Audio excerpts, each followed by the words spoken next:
한국 남자의 진심 어린 친절. 외국인 여성에게 있어 그 친절은 참으로 큰 것이었다. 친절이 만들어내는 아름다운 이야기를 시작합니다. 서울 강남의 한 특급 호텔 연회장. 화려한 샹들리에 아래서 수십 명의 사업가들이 와인 잔을 기울이고 있었다. 하지만 그 웃음소리 가득한 공간 한쪽에서는 냉랭한 기류가 흐르고 있었다. 엘레나는 긴 이브닝 드레스 차림으로 테이블 앞에 서 있었다. 그녀의 맞은편에는 3명의 한국인 사업 파트너들이 불쾌한 표정으로 앉아 있었다. 이게 뭡니까? 이런 식으로 계약서를 들고 오면 우리가 어떻게 사인을 해요? 한 남자가 서류를 탁자에 내던지며 목소리를 높였다. 엘레나는 입술을 깨물었다. 그녀는 러시아에서 온 사업가였지만 한국어는 서툴렀다. 통역사는 어디론가 사라지고 없었다. 그녀가 더듬거리며 영어로 설명을 시도하자 다른 남자가 비웃듯 코웃음을 쳤다. 영어? 여기가 어디라고 영어를 하십니까? 장사가 하고 싶으면 제대로 준비를 하고 오시지. 3번째 남자는 아예 그녀를 훑어보듯 쳐다보며 불쾌한 미소를 지었다. 엘레나의 손이 떨렸다. 이들은 처음부터 정당한 거래를 할 생각이 없었다. 그녀를 우습게 보고 약점을 잡아 부당한 조건을 강요하려던 것이었다. 한 남자가 그녀의 팔을 붙잡으려 했고 엘레나는 반사적으로 뒤로 물러섰다. 그 순간 와인 잔이 바닥에 떨어져 산산이 부서졌다. 주변 사람들의 시선이 일제히 이쪽으로 쏠렸다. 엘레나는 더 이상 참을 수 없었다. 그녀는 테이블 위에 놓인 코트를 황급히 집어들고 연회장을 빠져나갔다. 뒤에서 누군가 야, 저 여자 하고 소리쳤지만 그녀는 뒤돌아보지 않았다. 호텔 밖으로 나오자 차가운 빗방울이 얼굴을 때렸다. 언제부터인가 비가 내리고 있었다. 엘레나는 코트를 어깨에 걸치고 정처 없이 걷기 시작했다. 화려한 네온 사인들이 빗물에 반사되어 일렁였다. 수많은 사람들이 우산을 쓰고 지나갔지만 아무도 그녀를 돌아보지 않았다. 그녀는 이 도시에서 완벽히 혼자였다. 전화를 걸 사람도 도움을 청할 곳도 없었다. 러시아에 있는 가족들에게 연락할 수도 없었다. 그들에게 실패한 모습을 보이고 싶지 않았다. 엘레나는 모스크바에서 작은 무역회사를 운영하다가 더 큰 기회를 찾아 서울로 왔다. 하지만 지난 석 달간 그녀가 만난 건 기회가 아니라 배신과 모욕뿐이었다. 비는 점점 더 거세게 내렸다. 그녀의 드레스는 이미 흠뻑 젖어 있었고 하이힐을 신은 발은 물집으로 쓰라렸다. 엘레나는 골목 안쪽으로 들어섰다. 그곳은 화려한 대로변과 달리 어둡고 조용했다. 낡은 건물들 사이로 좁은 길이 이어졌고 빗물이 고인 웅덩이마다 가로등 불빛이 흔들렸다. 그녀는 벽에 손을 짚고 잠시 숨을 고르려 했다. 코트 소매가 위로 올라가면서 팔목이 드러났다. 거기엔 시퍼런 멍 자국이 있었다. 며칠 전 만난 또 다른 사업가가 강제로 술을 권하며 그녀의 팔을 비틀었을 때 생긴 상처였다. 엘레나는 소매를 다시 내렸다. 그때였다. 딱 하는 소리와 함께 하이힐 굽이 부러졌다. 그녀는 균형을 잃고 비틀거렸다. 온몸에 힘이 빠져나가는 것 같았다. 엘레나는 그대로 주저앉아 벽에 등을 기댔다. 차가운 빗물이 옷 속으로 스며들었지만 그녀는 일어설 기력조차 없었다. 그녀의 눈에서 눈물이 흘러내렸다. 빗물인지 눈물인지 구분할 수 없을 만큼 그녀의 얼굴은 이미 젖어 있었다. 진우는 오늘도 야근을 마치고 집으로 돌아가는 길이었다. 50 중반의 그는 이 동네에서 작은 국밥집을 운영하며 하루하루를 살아가고 있었다. 장사가 잘 되는 편은 아니었지만 단골 손님들이 있었고 그것만으로도 감사했다. 비가 내리기 시작했다. 진우는 가방에서 접이식 우산을 꺼내 펼쳤다. 우산은 낡았지만 그가 정성스럽게 관리해서 아직도 튼튼했다. 그는 가슴팍에 가방을 꼭 안았다. 오늘 저녁장을 보며 산 신선한 야채들이 비에 젖을까 걱정스러웠다. 진우의 구두는 오래되었지만 윤이 났다. 그는 매일 아침 구두를 닦는 사람이었다. 골목길로 접어들 무렵 진우는 무언가 이상한 것을 발견했다. 가로등 불빛 아래 누군가 쓰러져 있었다. 그는 걸음을 멈추고 눈을 가늘게 떴다. 젊은 여자였다. 화려한 드레스 차림에 코트를 대충 걸친 모습이 예사롭지 않았다. 진우는 잠시 망설였다. 요즘 세상에 함부로 나섰다가 오해라도 받으면 어쩌나 하는 걱정이 들었다. 하지만 저 차가운 빛 속에 사람을 그냥 둘 수는 없었다. 그는 천천히 다가갔다. 여자는 벽에 기댄 채 고개를 푹 숙이고 있었다. 온몸이 떨리고 있었다. 저기, 괜찮으세요? 진우가 조심스럽게 물었다. 여자가 고개를 들었다. 엘레나였다. 그녀의 눈은 붉게 충혈되어 있었고 얼굴은 빗물과 눈물로 범벅이 되어 있었다. 진우와 눈이 마주치자 그녀는 움찔하며 더 움츠러들었다. 외국인이었다. 그리고 뭔가 두려워하고 있었다. 진우는 본능적으로 한 걸음 뒤로 물러섰다. 그녀를 안심시켜야 했다. 그는 자신에게 해를 끼칠 생각이 전혀 없다는 걸 보여주고 싶었다. 진우는 우산을 그녀 쪽으로 천천히 기울였다. 빗방울이 더 이상 그녀에게 떨어지지 않았다. 아이고, 무슨 일인지는 몰라도. 진우는 가방에서 편의점에서 방금 산 따뜻한 캔커피를 꺼냈다. 원래는 집에 가서 마시려던 것이었다. 그는 그것을 조심스럽게 바닥에 내려놓았다. 엘레나에게 직접 건네면 놀랄 것 같았다. 일단 이거 좀 드세요. 따뜻한 거예요. 엘레나는 바닥에 놓인 캔을 물끄러미 쳐다보았다. 진우는 물러서서 기다렸다. 그의 눈가에는 세월의 주름이 깊게 패여 있었지만 그 속에 담긴 눈빛은 순수하고 따뜻했다. 엘레나는 떨리는 손으로 캔을 집어들었다. 따뜻한 온기가 손바닥으로 전해졌다. 진우는 그녀가 덜덜 떨고 있는 것을 보았다. 젖은 옷 때문이었다. 그는 잠시 고민하다가 자신이 입고 있던 재킷을 벗었다. 안에는 얇은 셔츠만 남았다. 추우시겠어요. 이거라도 걸치세요. 진우는 재킷을 그녀의 어깨에 살짝 올려놓았다. 엘레나는 그를 올려다보았다. 이 낯선 남자는 자신이 추워질 것을 알면서도 옷을 벗어주었다. 그녀의 눈에서 다시 눈물이 흘렀다.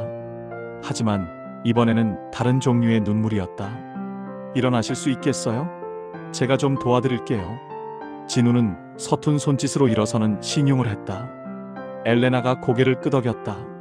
진우는 그녀의 팔을 살짝 잡아 부축했다. 엘레나가 일어서려 하자 부러진 하이힐 때문에 비틀거렸다.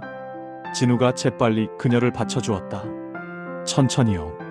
급하지 않아요.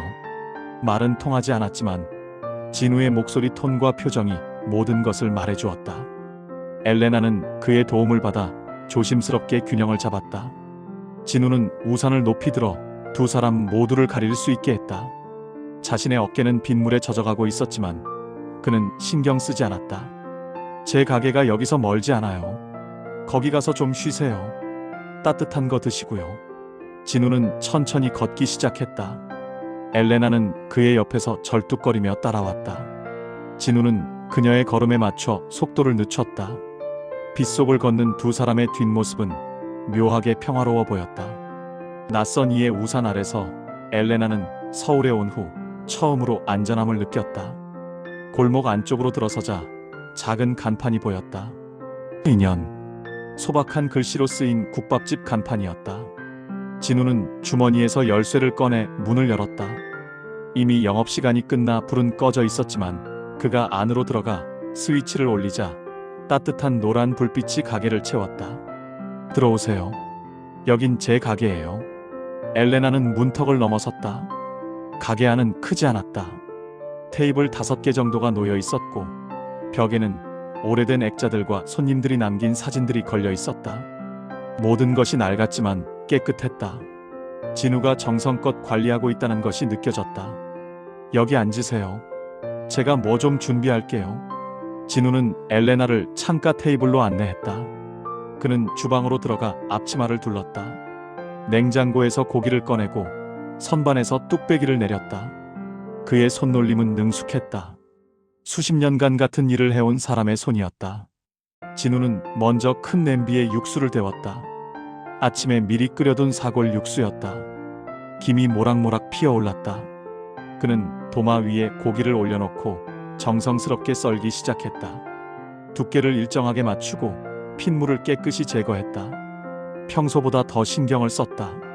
힘든 일을 겪은 사람에게는 특별히 더 따뜻한 음식이 필요하다고 생각했다. 뚝배기에 밥을 담고 그 위에 고기를 얹었다. 뜨거운 육수를 부으니 하얀 김이 솟아올랐다.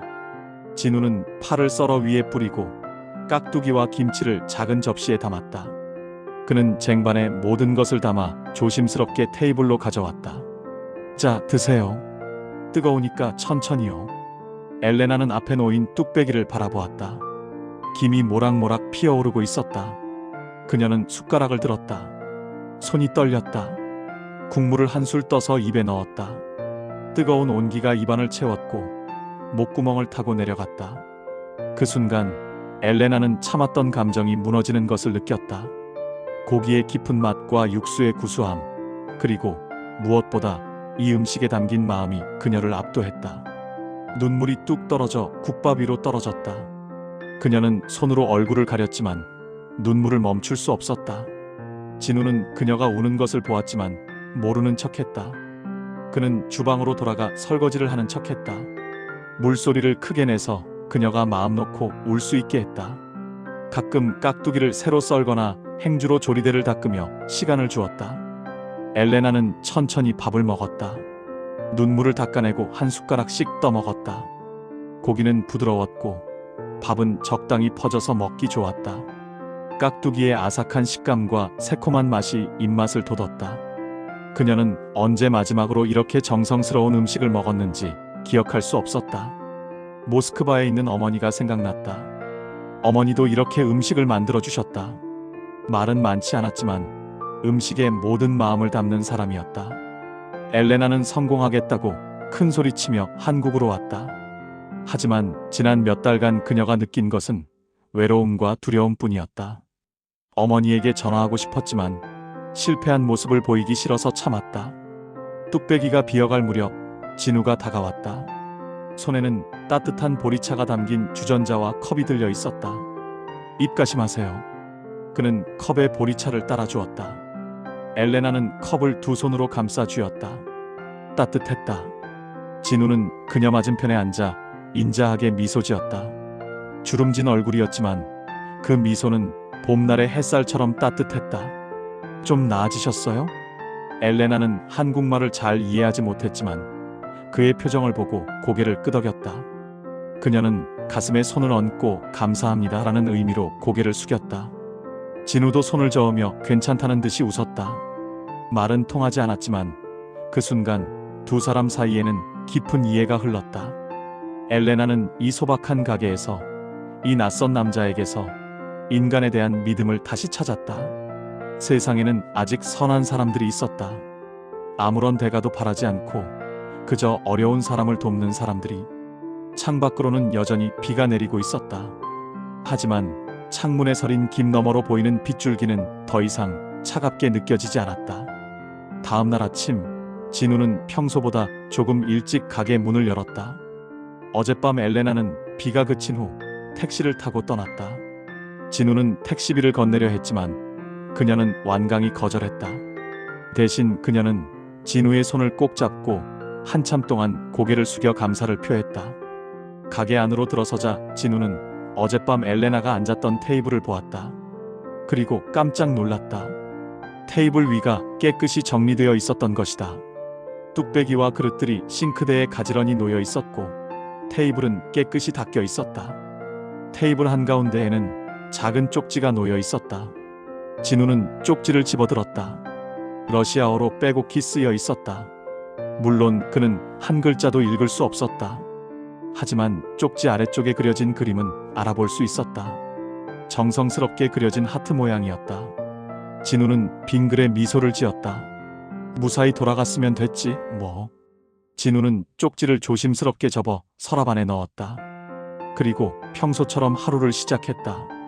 가게 앞 골목을 쓸고 재료를 손질하고 육수를 끓였다. 점심시간이 되자 단골 손님들이 하나둘 들어오기 시작했다. 사장님, 어젯밤에 무슨 일 있었어요? 불 켜진 거 봤는데. 단골 할머니가 물었다. 진우는 손을 저었다. 아니에요. 그냥 정리할 게 좀 있어서요.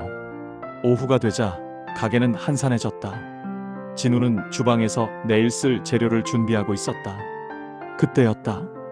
밖이 갑자기 술렁거렸다. 골목 입구 쪽에서 웅성거리는 소리가 들렸다. 어머, 저게 뭐야? 세단이 저렇게 많이 들어오는 건 처음 보네. 진우는 앞치마를 두르고 밖으로 나갔다. 그리고 눈이 휘둥그레졌다. 골목 입구부터 검은색 고급 세단들이 줄지어 서 있었다. 5대, 아니 6대였다. 이 좁은 시장 골목에 그런 차들이 들어온다는 것 자체가 이상했다. 차 문이 열리고 정장 차림의 사람들이 내리기 시작했다. 모두 같은 검은색 정장을 입고 있었다. 경호원들 같았다. 그들은 골목 양쪽에 일렬로 섰다. 마치 누군가를 기다리는 것 같았다. 시장 상인들이 가게 밖으로 나와 구경했다. 저 사람들 뭐 하는 거야? 혹시 드라마 촬영하나? 카메라는 안 보이는데? 그때 맨 앞차의 뒷문이 열렸다. 하얀 정장 차림의 여자가 내렸다.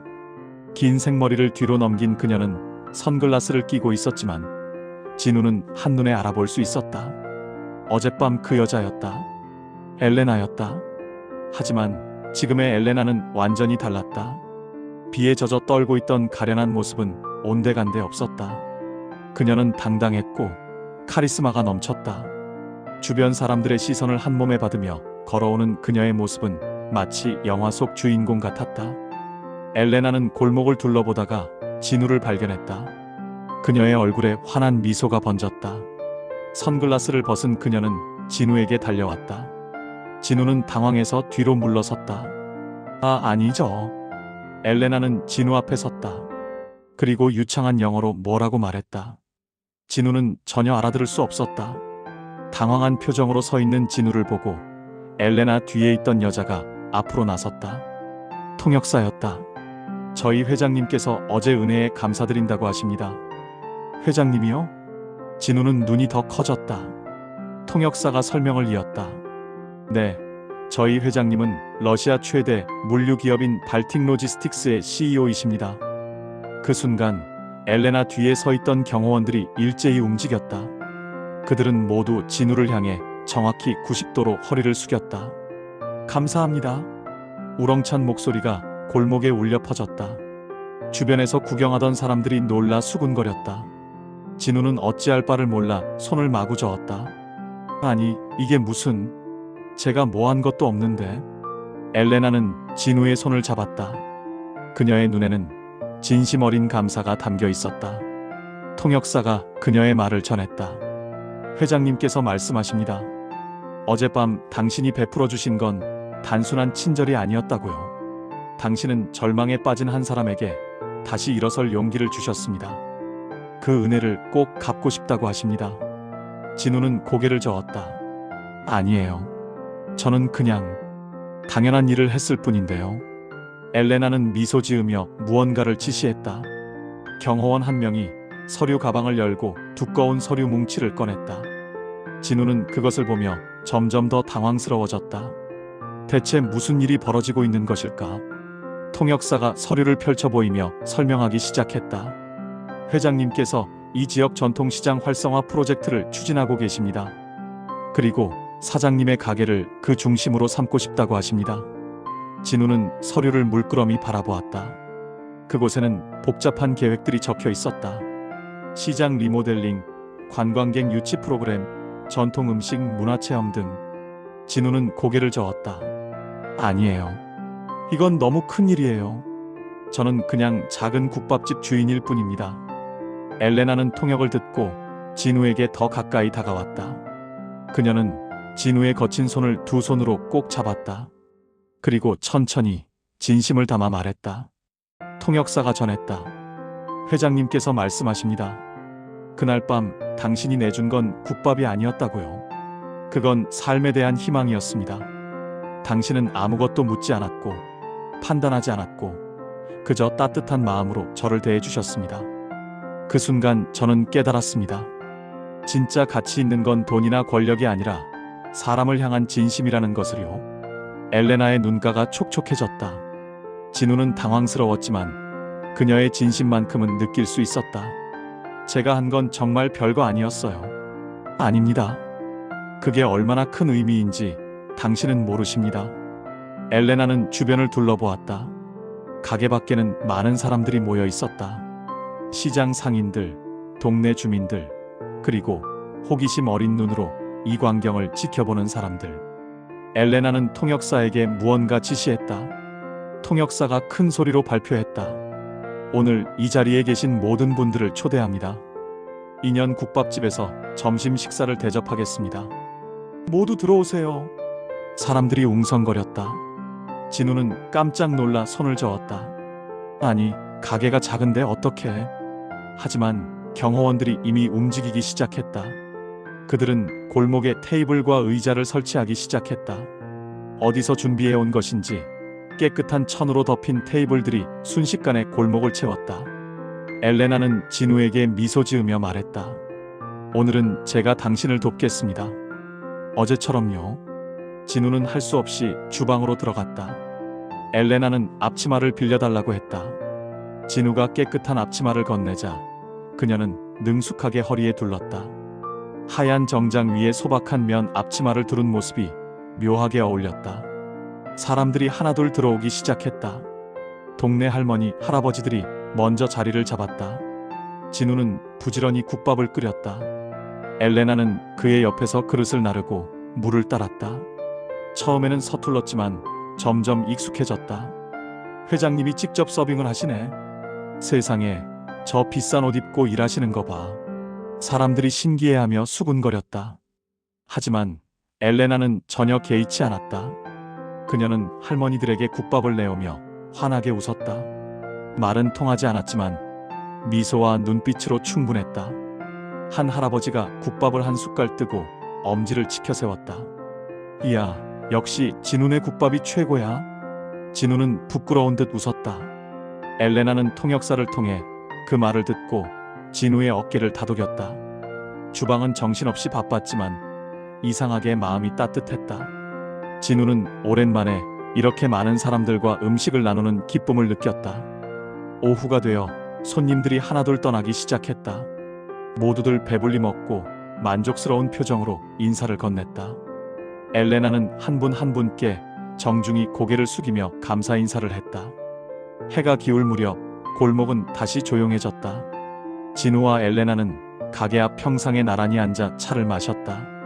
진우가 끓여준 보리차였다. 석양빛이 골목을 붉게 물들이고 있었다.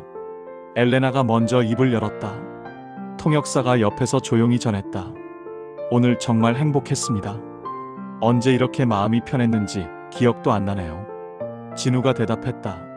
저도 좋았어요. 이렇게 많은 분들과 밥을 나누니까요. 엘레나는 차를 한 모금 마시고 말을 이었다. 제 프로젝트 다시 한번 생각해 주시겠어요? 이건 당신만을 위한 게 아닙니다. 이 동네 전체를 위한 일이에요. 당신처럼 진심으로 사람을 대하는 분이 중심이 되어야 의미가 있습니다. 진우는 잠시 생각하다가 고개를 끄덕였다. 제가 할 수 있는 일이라면 돕겠습니다. 하지만 저는 여전히 이 작은 가게 주인일 뿐입니다. 엘레나가 미소 지었다. 그것만으로 충분합니다. 두 사람은 말없이 석양을 바라보았다. 차가운 빛 속에서 만난 두 사람이 이렇게 따뜻한 석양 아래 나란히 앉아 있다는 것이 신기했다. 인연이란 참 묘한 것이었다. 작은 우산 하나, 따뜻한 국밥 한 그릇이 이렇게 큰 변화를 만들어냈다. 골목 저편에서 아이들이 뛰어노는 소리가 들렸다. 엘레나는 평화로운 표정으로 그 소리를 들었다. 그녀는 이제 더 이상 외롭지 않았다. 이 작은 골목에서 그녀는 진짜 인간적인 온기를 찾았다.